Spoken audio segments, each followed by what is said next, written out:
Welcome to the Corporate Director Podcast, where we discuss the experiences and ideas behind what's working in corporate board governance in our digital tech-fueled world. Here, you'll discover new insights from corporate leaders and governance researchers with compelling stories about corporate governance, strategy, board culture, risk management, digital transformation, and more. Hi, everybody, and welcome back to the Corporate Director Podcast, the voice of modern governance. My name is Dottie Schindlinger, Executive Director of the Diligent Institute, and I'm joined once again by my amazing co-host, Megan Day, Strategy Leader here at Diligent. Megan, how are you doing today, and how are you surviving the heat? Well, I'm have really good air conditioning, so that helps. Afraid for my Con Ed bill in a couple of weeks. But you caught me, I would say this episode a little bit deep in thought. I am coming out of a conversation I just had with my boss about how fast AI is driving the pace of change inside companies right now. Yeah, and what's your take on that, Megan? Because I know it certainly is driving a very brisk pace here at Diligent. We are all in on AI as a company.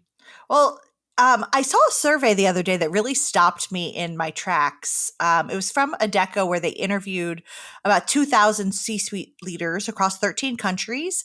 Only 10% of the companies surveyed globally are considered future ready when it comes to AI. And I don't know, it just paints a pretty stark picture of where we are with AI readiness and this like, hurry up, we got to get there vibe happening right now. Yeah, Megan, you're reminding me of some conversations we had last fall with Florin Rotar, who's the chief AI officer at Avanade. And he had this great line that he used, which is, he thinks we have grossly overestimated the impact of AI in the short term and radically underestimated AI's impact in the long term. And I think that's the right way to think about it. And one of the things I know we're excited about trying to do at Diligent is not just provide AI-fueled tools to our customers, but also education to wrap around that. And that I think is really important too. We think about our What Directors Think survey that we did and published in January. The number one risk that board members were telling us they were seeing as it relates to AI is whether or not they've got leadership that's ready to handle it. And, I think that's a big issue. I think education is part of that. What do you think about that? I definitely agree. And when you look at the companies that are the so-called future ready, it's not just about throwing money at the technology. It's about investing in people. It's about aligning their strategies with talent development, training their leaders, making sure employees aren't left to figure it out on their own. I mean, one of the most surprising stats was that while 60% of companies expect their employees to adapt to AI, a third don't even have a policy in place. It's like handing somebody a parachute and saying, good luck, like hope you land, don't break a leg. Yeah, I mean, seriously. And so, okay, so let me just share with our audience, in case you're curious, some of the things that we've been doing, because we really started on this fairly early. I mean, we began putting together a certification program for board members and senior executives on AI ethics and board oversight. We launched that, really at the end of 2023. And so that was just, the beginning of 2024. So that was just really kind of getting in on the early stage to provide education to leaders about how to do this. But since then, we've gone a lot farther. So now there's actually this robust education and templates library within the Diligent One platform. And so basically, if you're a Diligent One platform customer, you have access to it. And if you're a customer and listening to this show and you don't know this, reach out to your customer service rep, talk to your corporate secretary, talk to whomever in your company manages your contract, because you should have access to this. And what's in that library are many things, including templates for things like usage policies, short courses that might take you somewhere between 10 minutes and a half an hour to go through just to get yourself a little bit better versed on things like the regulatory landscape or just some of the basics of how AI technology works within companies. And there's also quite a lot of expert-led content in there. It's not just stuff that we wrote on our own. We go out, what we always do. We put together educational programs. We try to find the brightest minds out there ask them to help us think about how should we do this, and have them on camera, get them on camera talking about the issues and really breaking down these complex topics in ways that are accessible for leaders, for frontline workers, for everybody. So I think it's really important to take a look at that. We try to make sure everything is then accredited with continuing legal education and CPE credits, and just try to help people get, ahead of the curve. So, if you haven't taken a look at it, sorry for the shameless plug, but I'm really proud of it. It's really good work, and it feels very important to me because I think so many companies right now are just providing technology and saying good luck. And Yes. That's not enough. Yes. That's not enough. We're trying to do more than that. I would like to correct my my metaphor before my analogy. The English major in me can't remember which one is which at this time. I said parachute, but it's not really a parachute. We're giving people, putting them on a rocket ship, giving them a jetpack and saying good luck, see you in outer space. It is a brave new world, and we're just sort of throwing people out into the great unknown. Yeah. So listen, definitely check it out. Just to kind of give a couple of specifics, right? You can get in there. You can find content from governance experts like GEC Risk Advisory, Global Data Innovation, Numerati Partners, a number of others. Short video content as well as written content, interactive exercises. There's thought experiments to help you apply what you're learning to potential scenarios. Okay, that's it, Megan. I swear, that's the plug over. I just really wanted to make sure to tell people about it in case they weren't aware. Well, we bring all of this up because we have a great conversation today with a friend of the pod. Right. Nick Shevelyov. He's the founding and managing partner at vCSO AI, which is, interestingly, a cybersecurity executive advisory firm that really focuses on the sort of confluence of cyber and AI, which I think is a really perfect topic for us to talk about today. So why don't we give it a listen and come back and talk about it after? Great.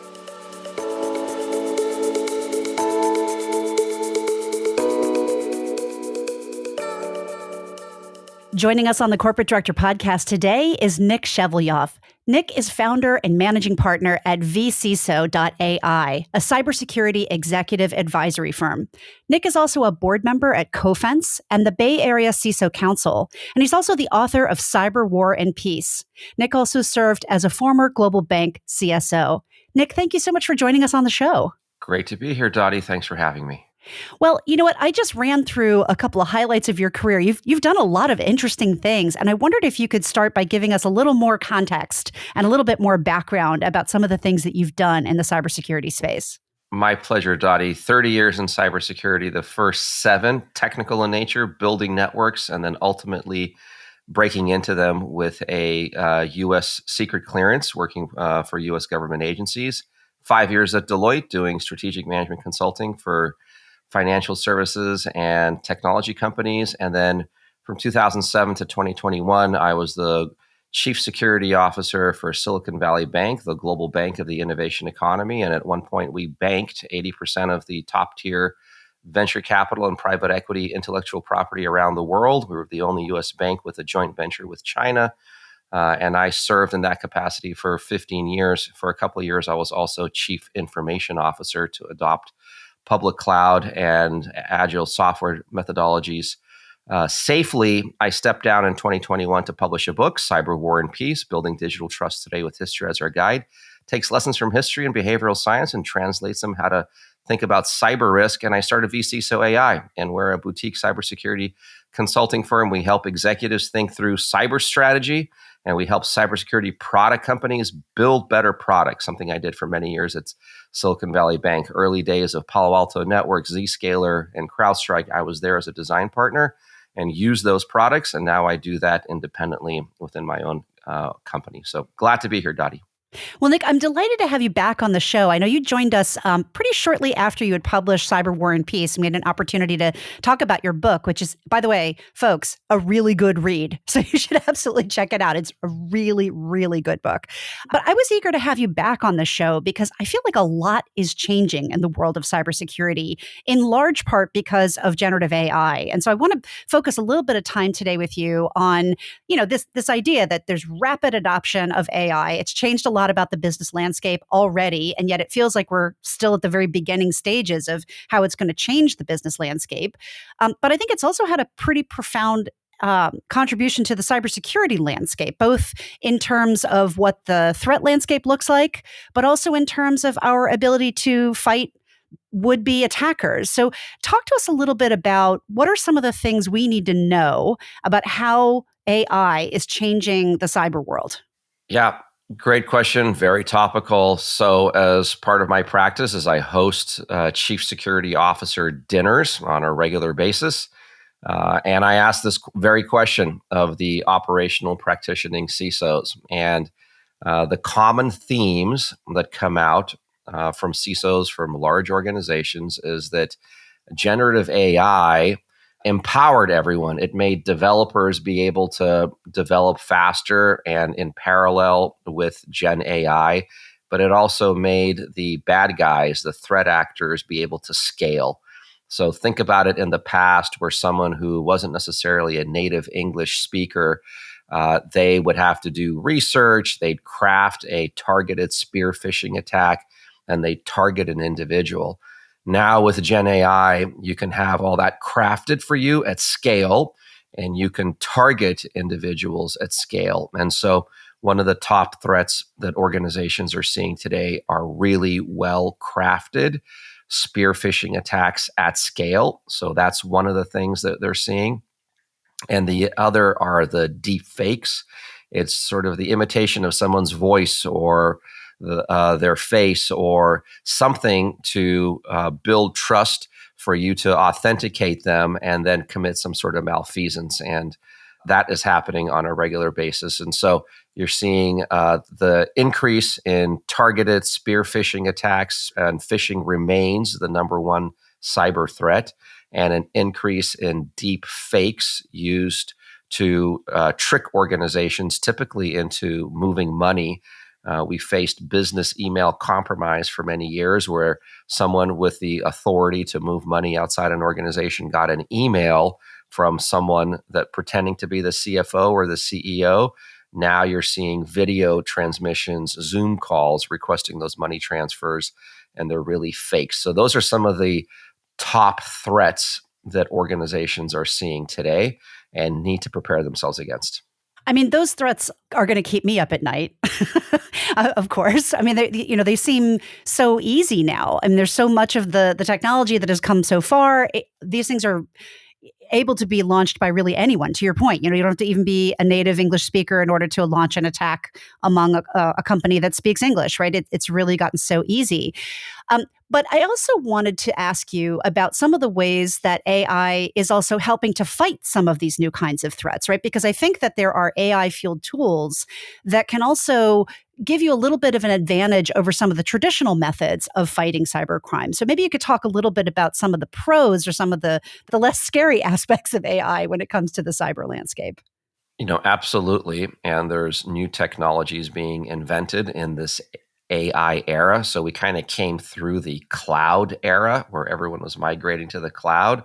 And now we're in the AI era where organizations are trying to figure out how can they adopt AI to be more effective in many different ways, one of which is in cybersecurity. And so the very technology that empowers us may also imperil us, and we have to think about the trade-offs. And the AIs that companies are deploying are typically only as effective as the data they have access to.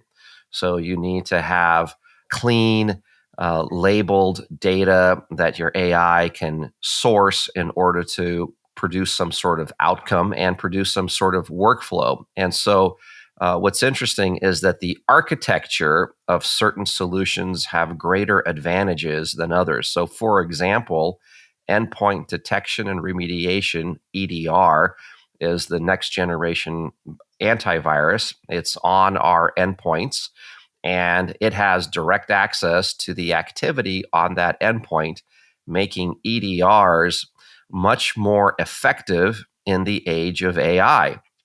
So that's based on the architecture.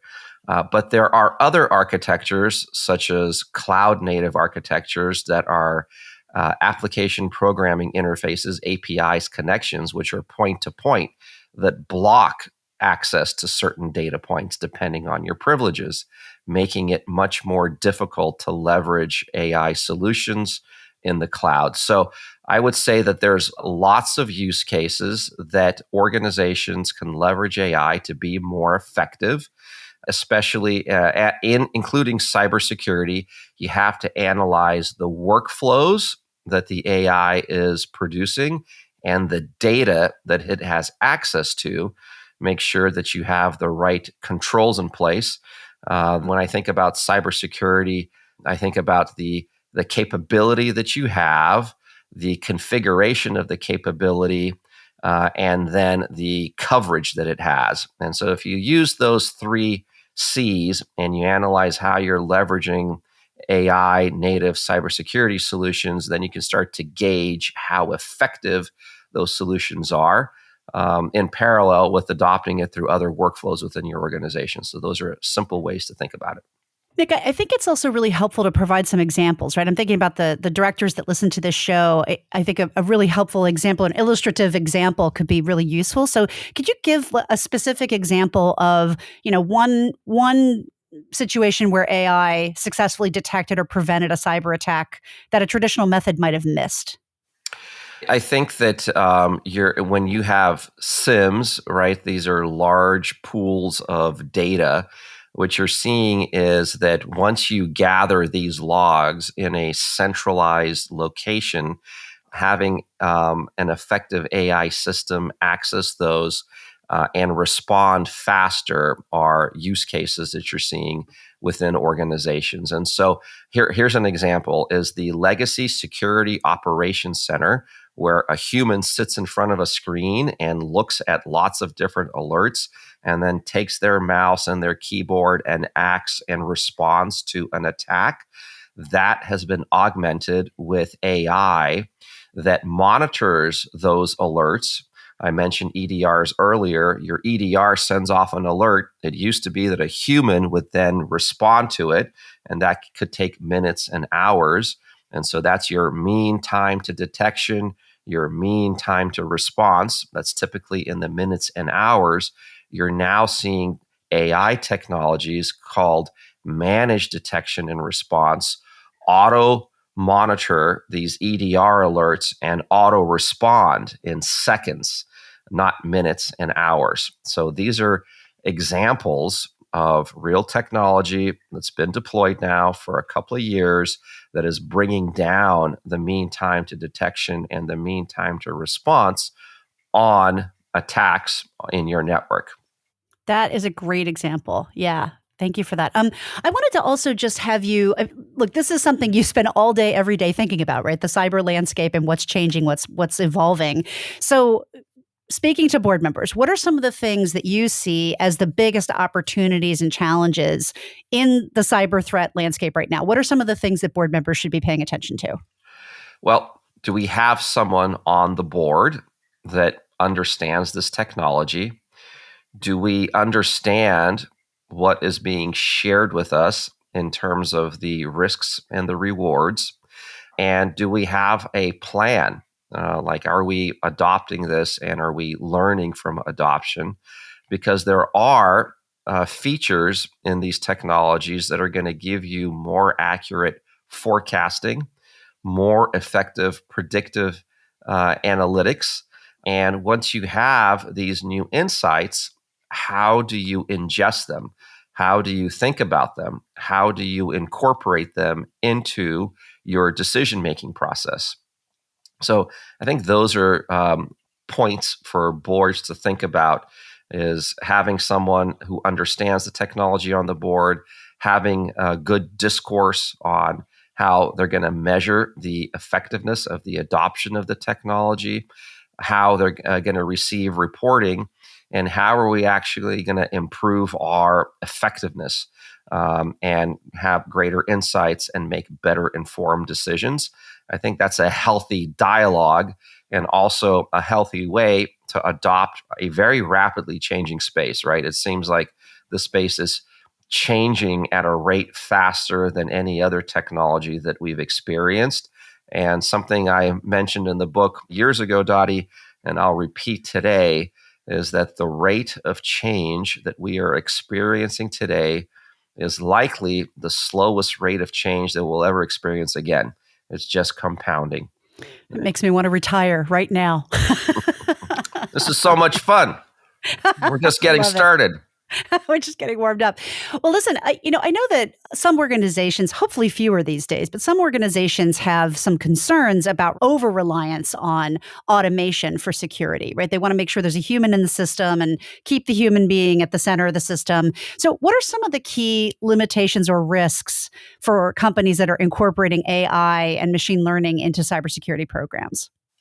I think you want to understand what processes that you want traceability and explainability for, right? And why? Why do you want traceability and explainability? And then you probably want to establish thresholds for when intervention is required. So that which may be automated should be automated, but then controls should be put into place to measure deviations from means that we decide to be critical. So if there is a process that needs to execute and it needs to be done in an automated fashion, we want to establish controls that monitor deviations from the mean of that process and establish a measurements program. So that which you should think about measurements in terms of managing effectiveness. So I can't manage something I don't measure, and I would argue I can't measure something I don't know how to manage. So determining what should be measured, why it should be measured, and how it should be measured in order to have reporting to the board to understand, are we adopting new technology effectively and safely, and where we need traceability and accountability, we have it, right? And having that critical discourse internally, I think those are all healthy discussions at the board level. I want to pick up on that last thread there, Nick, because, the idea of having the CISO do better reporting to the board, it's something I know you and I have talked about before and how incredibly important that is. And I know certainly it's important in large part because you've got a lot of board members who don't come from a technical background, but it's also important from the perspective of the CISO being able to report things in ways that mean something to the board, meaning how does this tie to what the company does for a living, right? So really making sure that it's tied into business strategy when they're talking about the cybersecurity program. So do you have any kind of specific recommendations you would make either to board members or to CISOs about how they can do a better job on, asking the right questions and reporting on these really critical issues at the board level? I'll tie this into more modern software delivery methodologies. So I mentioned for a couple of years, I was also CIO.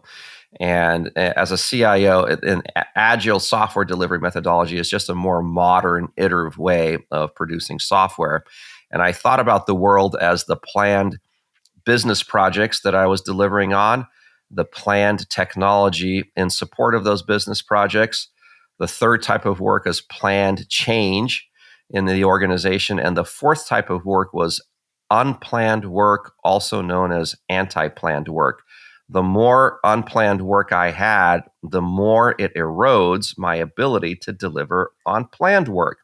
And security should be protecting to enable planned work outcomes. So boards can ask themselves is, how well are we delivering on planned work? How much of it is unplanned or anti-planned work? Where can we use new technologies to reduce our uncertainty on delivering on planned work? How do we make people more effective? How can we create automation loops and have humans overseeing the loop and intervene as needed with the appropriate abilities and privileges? So those are more broad strategic discussions that tie into really credible methodologies. And Agile's been around now for 20 plus years. A lot of more modern software delivery organizations have adopted it. Agile lets you build software in a more iterative fashion, and you can tie in. There's a lot of new tools in AI that help you deliver on software faster. In fact, this is one of the most intriguing elements today, is that you've got AI solutions that you can verbally just share what you want to build. They'll build the policy. You can convert the policy into code. You can take the policy as code and put it into a new AI software development platform. It will create the software for you, and then you can have a separate AI to QA it. And so there's different ways to, take these new technologies and daisy chain them together to be more effective. I like to take two different phones I have, one running one AI and one running another, and I give them each a role to play. I have one being a product designer, one being a software developer, and I give them the roles and I tell them the problem that they're trying to solve, and I put the two phones away and I let them problem solve overnight, and then they come back with a solution the next day. That's one way of doing it, but there's lots of different others, new ways of working today, leveraging these new technologies. Well, you just gave us a great list of discussion points at the board level, but just in that last example you were giving, having the two phones sort of teaching each other. I mean, it goes back to something you said earlier, which is now cyber criminals have access to this technology too. So they can just, plain language speak what they want to do to your system, and AI can go build that software and go launch an attack. So what would be some things you might recommend as effective cyber defense strategies, given the state of AI technology investment and where we're heading? What should boards be thinking about? What should they be doing? They should be thinking about it's a combination of what's the latest generation technology that we should be exploring that's been created in the last 2 or 3 years that's AI native, that moves at the speed of the AI threat actors, but it's also good old-fashioned cyber hygiene. So ransomware is just disk encryption that you don't have the key to, but it's still plaguing organizations, and organizations are paying hundreds of millions and billions of dollars in ransomware related costs. But what gets you out of that trouble is effective backups, right? If you take what's really important for your organization and you back it up effectively and you keep it in separate environments with separate credentials and you validate it and you do recovery on a regular basis, that'll save you in a ransomware attack. And so we're seeing a lot more of these AI-fueled ransomware attacks leveraging the attack vectors we talked about earlier. But good old backups and good hygiene are what's saving a lot of organizations. So I would say think about the latest and greatest and newest technologies and have that as part of the discussion, but also good old-fashioned cyber hygiene needs to be front and center. Excellence in the basics, right? What are the basics? And have excellence in those basics is key. I love that. Well, Nick, it's been so great to catch back up with you and find out what you're up to these days. And thank you so much for providing so many practical tips for our directors. My pleasure, Dottie. Glad to be here. Thank you for having me. Great catching up with you again. We've been joined today by Nick Shevelyov, who's the founder and managing partner at vcso.ai, a cybersecurity executive advisory firm. Nick, thank you so much for joining us on the show. Thank you, Dottie.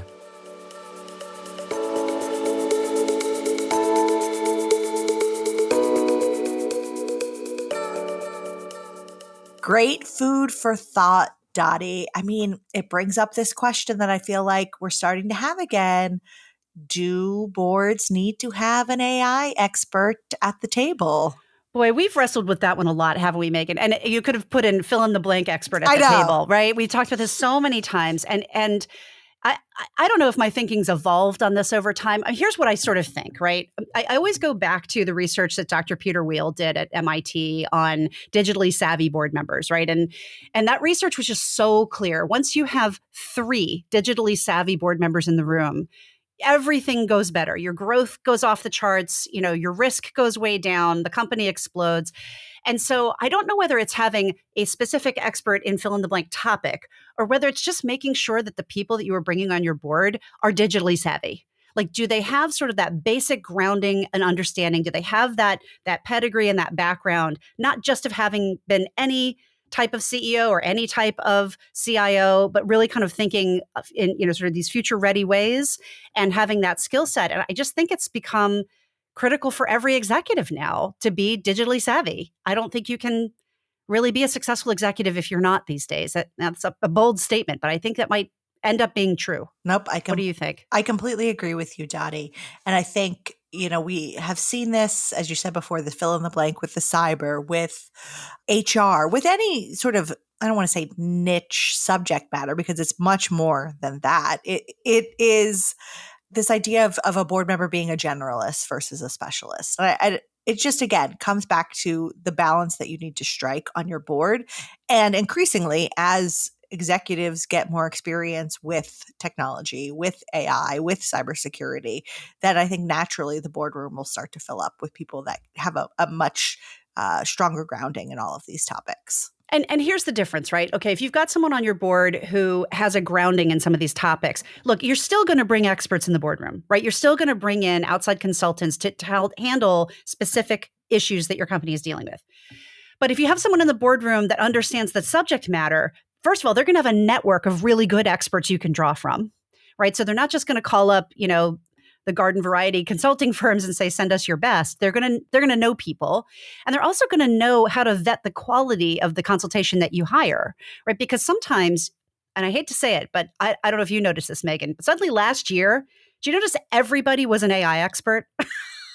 I mean, and I can tell you this from my own experience. I can't tell you how many speaking gigs I turned down because I was like, guys, I'm not an AI expert. Like, just because I've written a couple of reports on surveys that we've done does not make me an AI expert. Stop positioning me this way. And the truth is, I think people are just so desperate to get information on this hot new topic. They're willing to listen to anybody who sounds vaguely intelligent and interesting. Yes. And that's not a bar high enough for boards. And so I think that's where the difference happens. It's when you've got someone who actually knows how to qualify the level of expertise you're bringing in the boardroom. That requires some experience. It requires you to have a basis of knowledge to be able to make that judgment call. Yeah. And I honestly, I'm going to backpedal for the second time in this episode and maybe recant what I said. I mean, I actually want to stop calling it a topic or an area of expertise in some way, because what AI is doing is it is upending business models. And it is. It is like the conversation we had 10 years ago around digital transformation in the boardroom. It's that conversation on steroids, because it touches every aspect of how a company operates. And in 10 years from now, all companies will be AI companies. And so how do you equip yourself for the right people around the room to have that conversation? Yeah, I mean, it's the best equivalent that I can think of is the internet. Yeah. There's literally nothing that you do doesn't involve the internet. And that wasn't true in 1990. And, some of us remember working back then, and it was a different world. But we all came around. It took us some time. It took some longer than others, but it took some time. And those that took too long, they're not around anymore. Those companies are gone.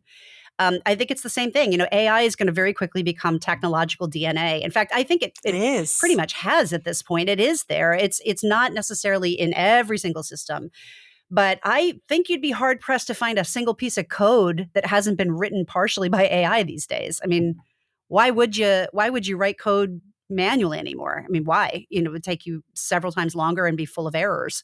So it's I don't know. It's interesting. But with that said, I do think talking to people like Nick is so important, because there are all these things that can go dreadfully awry.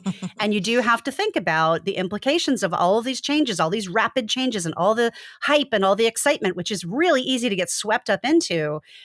But you still have to have guardrails. Like, you have to have guardrails. Things can go so badly wrong so quickly.